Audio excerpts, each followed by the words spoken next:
Shalom from Jerusalem. Al Shaka O Satlana. This is our Middle East meaning Jews, Christians, Muslims, Kurds, Alawites, you name it.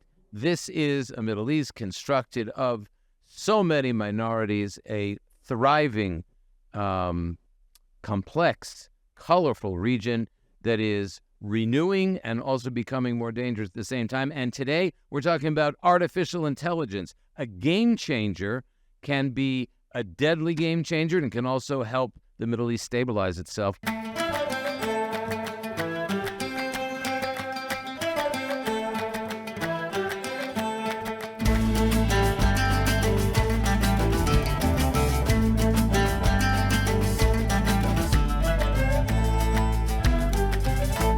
We have one of the great experts in technology transfers and artificial intelligence coming with us from the United States. Top of the morning, first coffee.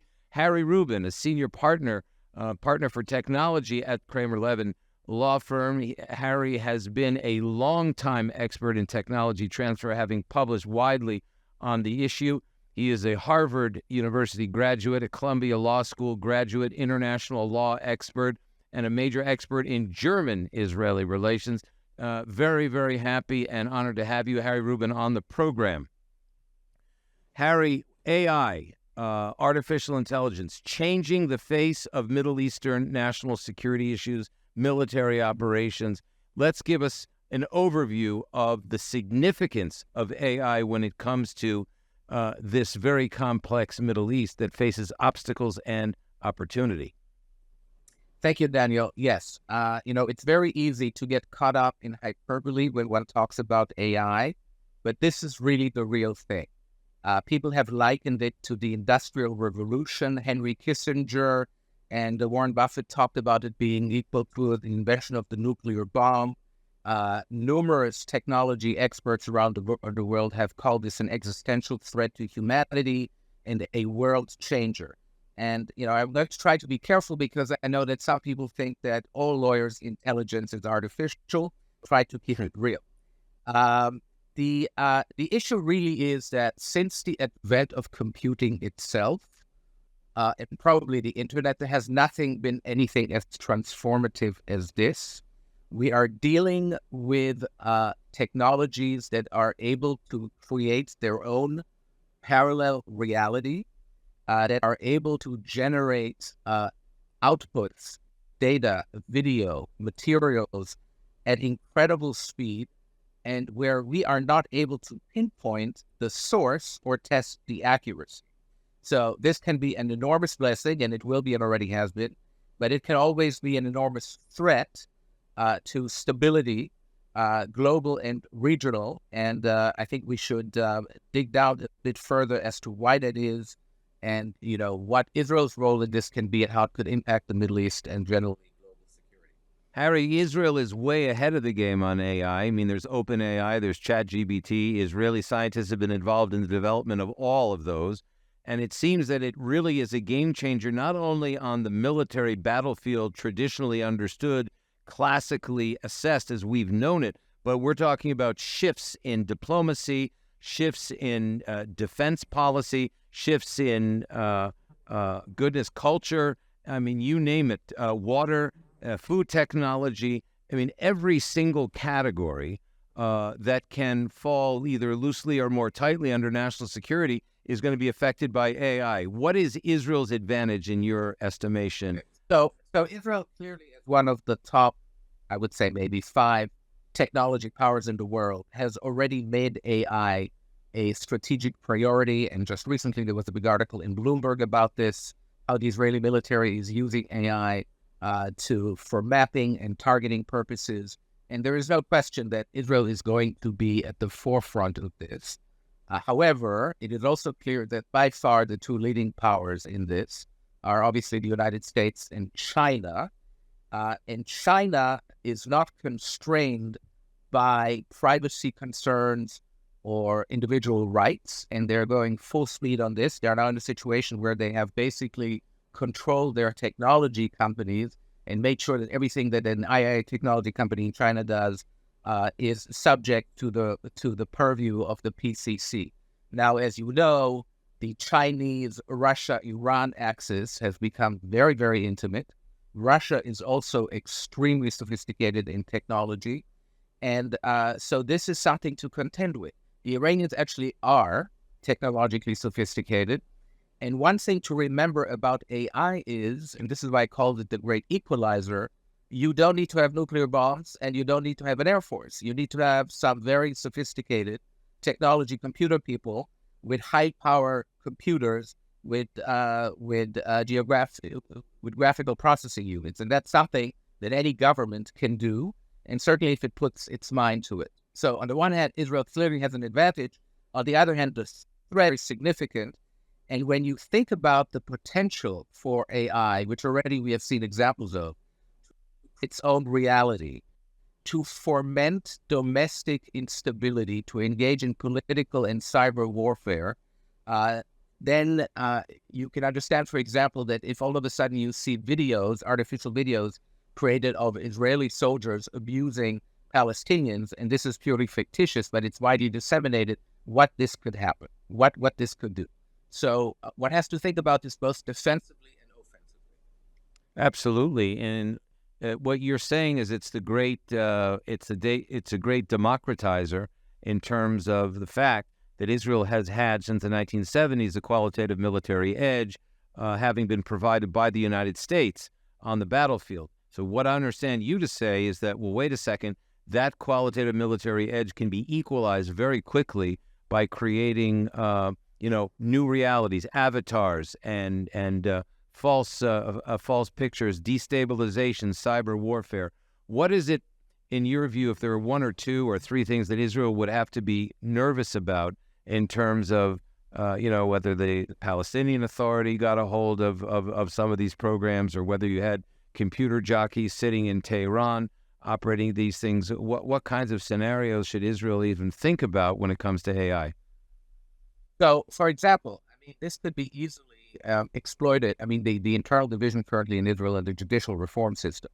There could be artificial videos and scenarios coming up created that foment tension, that foment instability, complete manipulation and political warfare. The same thing on the Palestinian scale.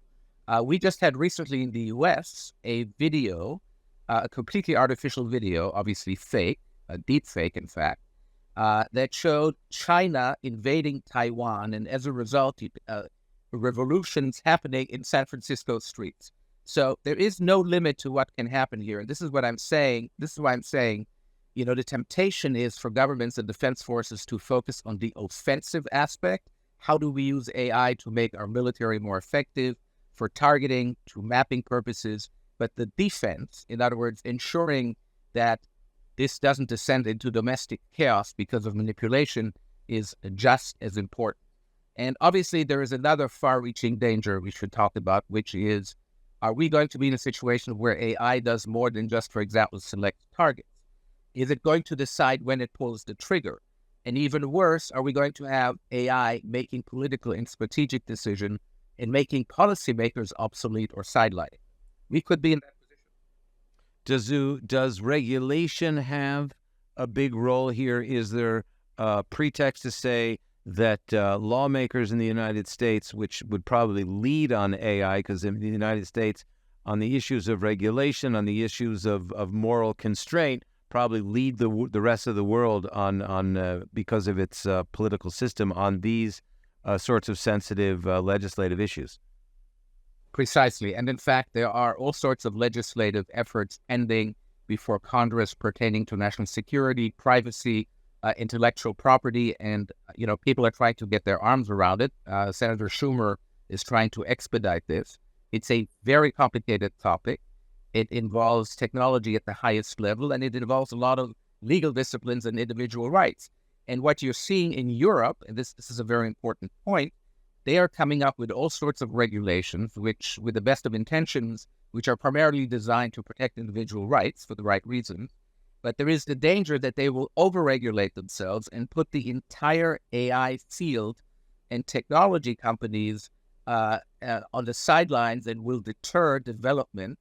And we need the Europeans to be part of the Western technology front, if you will, if you want to call it that, to counterbalance the Chinese, Russia, Iran, North Korea angle, which are not constraints by regulations or any concerns for individual rights. So we need the Europeans to be an active part. There are very sophisticated technology companies in Europe, highly sophisticated people, and I'm hoping that the policymakers in Europe will not suffocate that industry with over-regulating.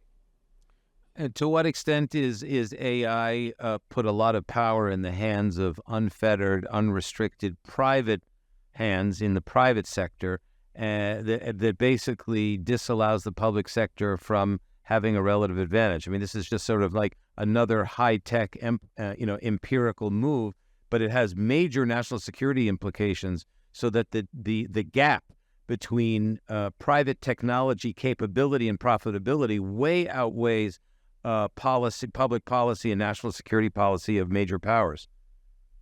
Yes, this is a very important point. So all of a sudden you can have private organizations, private interest groups generating their own foreign policy, creating their own deepfakes, engaging in political incitement without any oversight or ability to really find out who it is and how it came about, etc. So part of the defense effort and part of the regulatory effort has to be to contain that, but that's a very real danger, and frankly, it's already happening. It has happened even before the emergence of AI. By the way, people were extremely surprised with AI becoming so powerful so quickly. Usually, people were thinking that we would have this conversation in 20 years. But the AI age, the epoch of AI is upon us, and it's intensifying daily. How advanced is AI when it comes to the classical military battlefield? Do we know in any way examples of U.S. military's use of AI in the international battlefield? So, first of all, it's sometimes difficult to create a demarcation line between what AI is and what cyber warfare is and electronic warfare and all the rest. At some stage, obviously, they intersect. This is all extremely, classified as it should be. You read reports every now and then that various air forces and navies use it for mapping purposes, targeting purposes, et cetera, et cetera. But as I said to you, the real concern is, when does it move from being a tool and migrate to being a decision maker, either on the tactical front, deciding whether or not some building should be blown up, making that decision independently without oversight, or even worse, is it going to supplant individual policy making and strategic thinking? And this is something that Henry Kissinger has talked about a lot. I mean, are we going to abdicate foreign policy and defense policy to AI? And at what point is AI going to basically control all? Because there's the real danger, obviously, you think in terms of science fiction, you think back to HAL, the supercomputer of Odyssey 2001, right? That's the real danger that ultimately we're all contending with, which is why you're having all the movers and shakers in major technology companies really calling either for a moratorium, which I think is highly unlikely, or at least, as you alluded to, some sophisticated regulation. It seems like AI really, if you think back to the internet back in 1994, 95, that this is just another a watershed moment. I remember back in those days, we thought, well, the internet gives you instantaneous presence, 360 degrees, 24 hours a day, 7 days a week. And in the end, the platform sort of stabilized and equalized, giving everyone sort of this democratic access to the internet, and it sort of found its own level. You used to make the point in your own technology transfer assessments that it's the private sector that really has to be leading here, even though obviously government regulation will play a strong part. Your view was on the internet. I remember that it was the private sector that would have to take the lead in also in restriction and also unrestriction in using these types of technologies. Yes, I think we're in a different place now. I think the technology and the potential, both the incredible positive potential. I mean, for example, AI has done amazing things in drug discovery, in a lot of things, and the potential here really is unlimited. The potential for upheaval is likewise unlimited. And I think governments will have to come together on this, both on a national and global level. To what extent it's realistic, I don't know. But I think people recognize that this is really a tectonic shift. And even though AI technology companies need to be encouraged to develop technology, both AI technology and AI controlling technology, if you will, what we call the defense AI technologies, I think the regulatory aspects, the regulatory angle here is going to have to come about much more powerfully and much more quickly, and will have to be globally coordinated to some extent. I mean, a lot of people have called for a global AI treaty, to the extent that you can get China, Russia, the U.S., together on something like that. I mean, that may be wishful thinking, but at some point, one hopes that enlightened self-interest will propel something like that. You know, what seems ominous here is that you can take countries across the African continent, for example, whose population is going to double in the next by 2030, and whose GDP is something like $2 to $4 a day. And if governments acquire one or two breakaway AI capabilities, it all of a sudden can raise their defense and offense postures almost in a certain way to that of major superpowers.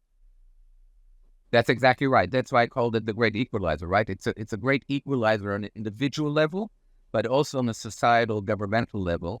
And bad actors, which we have and will have, will manipulate and exploit that technology. And the one thing that has been true in the history of technology is that once technology is out there, you cannot do it, right? You can't bring the genie back into the bottle. And so that's something we all have to deal with.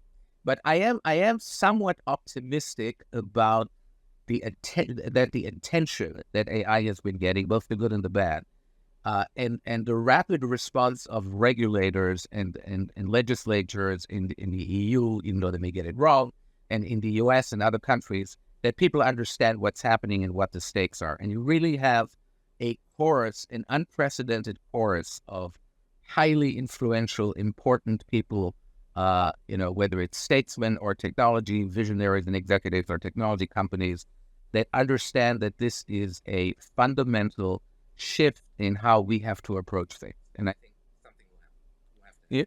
You look at the classic battlefield, you can easily imagine that it will cut troop deployment, by orders of magnitude of 10 and 20 and 1,000%. You can essentially be conducting a war through AI on a screen from a what they call a hamal or a war room. Especially when you combine this with drones and robotics and unmanned aircraft and all the rest, which you're already seeing this in the Ukrainian situation. And this is going to continue, obviously, developing exponentially. So AI, the potential. What is this? What is your sense of AI being a life-saving technology for what we used to call the third world? Enormous. So we're talking here about the national security implications and the potential dangers and all the rest. But as I said, the good is overwhelming here, and it's discovered an antibiotic that people were not aware of. It is going to exponentially increase drug development, potency, molecular development in all aspects of human endeavor, whether it's irrigation, agriculture, any aspect of technology. AI is going to leapfrog us ahead. And so we need to rise to the challenge and harness the good without succumbing to the bad. And that's really what needs to happen. What are some of the issues in AI that we need to think of we haven't talked about yet in our 20-minute discussion here about the advent of this technology? I'm just thinking of other applications, whether it's it's really fully autonomous cars driving, military vehicles driving. Obviously, transportation revolution is unprecedented in its potential. What other issues in AI from where you sit, sort of one of the path breakers on this issue in your 35-year career, even more, I think 40-year career almost in technology transfers? let's make it 35. 40 is too much. But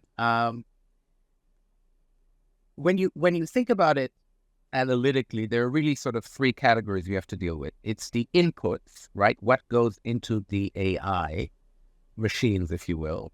What are the computational processes? How is it being used and fundamentally altered? And then the outputs generated by AI.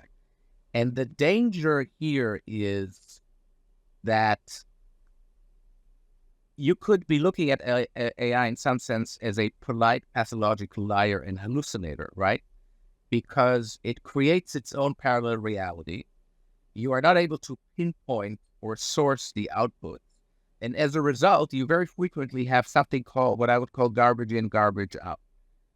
If you ask AI, for example, as I've had a friend recently do it, who was doing a PhD in history of some obscure 16th century French person, to please give you a list of articles about that person, whether it was one, it comes back and says, certainly, here are 8 articles.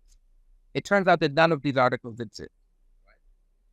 Recently, a lawyer used AI for a litigation in the Eastern District of New York and cited cases that were created by AI fictitiously. The lawyer was obviously censored. So the legal minefield here, in terms of intellectual property, privacy, bias, liability, who is responsible for what, and what duties do we impose on people when they use AI and provide it to somebody else, is absolutely enormous. And a lot of this will be resolved with contractual allocation of liability, but the rest will probably be resolved by legislation. And so we are really in uncharted waters, but this obviously has been the most exciting thing I've seen since I started. How do you price technology like this? It seems to be a big challenge because on the one hand, AI right now has been fairly centralized in terms of the number of people who really have an edge in developing the technology. It's not like super broadly developed, if I'm not mistaken. It's you can probably count the really big pioneers in AI on 2 hands. Okay, so what's very interesting, if you look at what has driven the stock market in the past 6 to 9 months, it is really AI technologies. It's primarily the microchips, microprocessors, companies like NVIDIA, that have revolutionized the capacity to absorb and transmit and use data, which is now increased exponentially in hitherto unknown, unanticipated formats and capacities. Because what's happening is that in order to generate AI outputs, what I call AI outputs, you need gargantuan amounts of data sets. And in order to do that, you need microprocessors, microchips that can do things at a speed and capacity that has never been achieved before, and that's being achieved now. So when you talk about valuation of technology companies, it's always an issue, and ultimately the market decides. But it really is the segments that enable this technology in the first place right now, which is the microchips that are very highly valued, and then analytics software that is able to analyze, quantify, and synthesize enormous data sets, big data. Those are the 2 areas I think that are going to be seen the most valuable in the market. In the post-Abraham Accords reality, after September 2020, Israel increasingly, and you and I actually have chatted about this. We were in New York together recently. We chatted about this. Is perceived as a solution in the Middle East, as opposed to decades of being perceived as the problem in the Middle East. Can Israel use AI responsibly, humanistically, sensitively in order to further deepen its membership in this Arab Muslim majority Middle East? It can and it should, and I think it should do it proactively and very creatively and aggressively. Because remember, we're talking about military issues and national security, but the blessings of AI, and I just talked about, one that is very palpable, drug development in biotechnology, developments of other technologies, irrigation, geographic mapping that could be used in order to enhance agricultural capabilities in water. I mean, really, this, managing oil output in energy companies, for example. I mean, every industry that is out there, that is meaningful, that is salient to the Middle Eastern countries, will benefit enormously from efficiencies and strategy that employ AI. So I would hope and I expect that Israeli AI companies are actively pursuing these efforts, and I would think that the neighbors of Israel in the Middle East are very interested in partaking in this effort. I mean, increasingly, obviously, they're interested in technology. They would be tremendous benefit for them in the adoption of AI.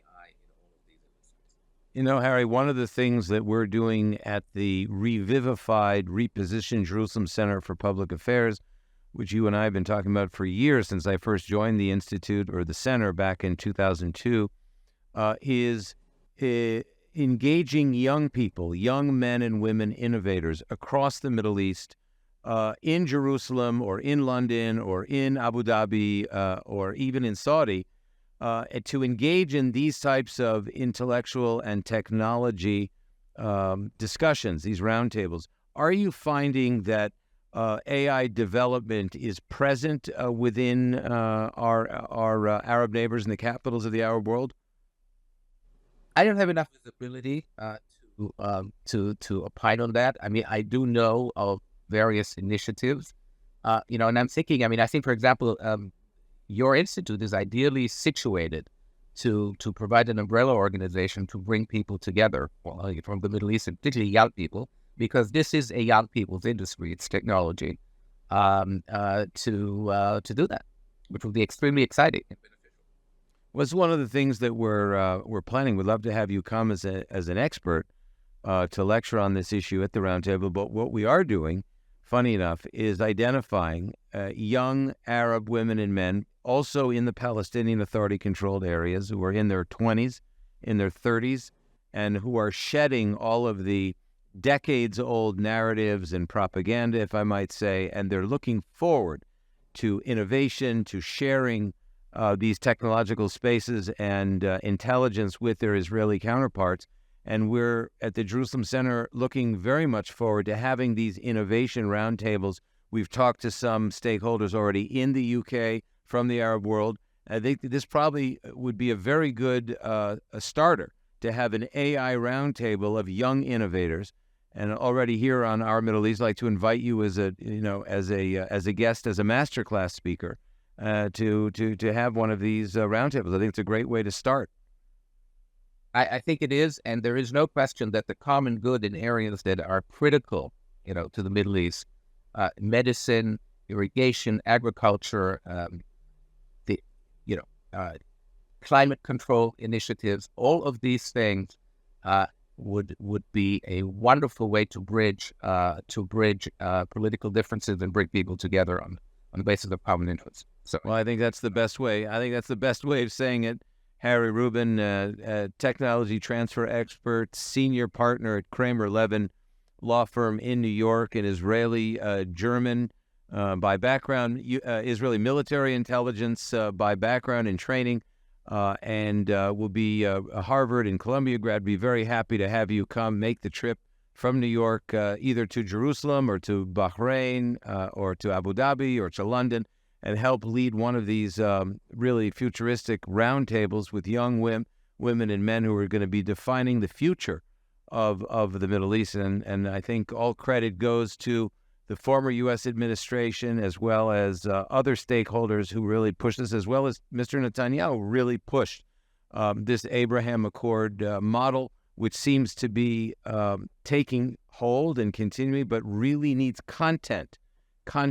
Yes. It can be perceived by the peoples of the Middle East, not just the transactors of business and not just the top of the political triangle or hierarchy, that this can really bring benefits to the peoples of the Middle East. And that's what our interest is at the Jerusalem Center for Public Affairs, as a trusted partner, together with our Arab partners and our Persian partners and our Turkish partners and others that make up this very complex and colorful Middle East region with great potential. And I think we'll start here. You've given me some great ideas here, Harry Rubin. Thank you for weighing in and sharing some of your expertise with us. We'll look forward to seeing you here in the region with young innovators, men and women both, to advance and discuss the constraints of artificial intelligence and everything connected to food security, water security, defense, military, classic and non-classic, both the opportunities, the obstacles, and the dangers, and the prospects for a region that is deeply affected by a technology that is no turning back. It's only moving forward. AI, artificial intelligence. This has been our Middle East, Al-Sharq Al-Awsat Lana Ma'an, together building a new region with new possibilities, new innovation and technologies. Thanks so much for joining us, and thank you, Harry Rubin, for joining us from New York. My pleasure. Thank you.